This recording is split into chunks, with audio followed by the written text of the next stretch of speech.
Mustafa nerede? Lan Mustafa, Mustafa. Buraya gel. Mustafa. Lastiğin biri aşağıda. Lastiğin biri aşağıda. Biri orada. Arkadaş sorduruyor. Bu arabalar fırlanmış aşağı düşmüş ya. 2013 başka kimse vermiyor arabada. Sen de Arabalar fırlanmış. Al şimdi abi. Sen misin diyorsun? Sen misin?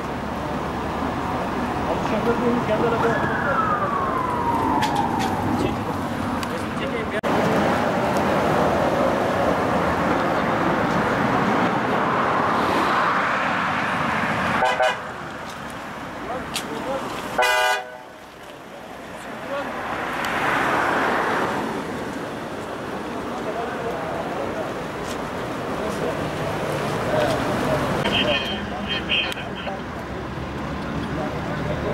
Aşağı geçsen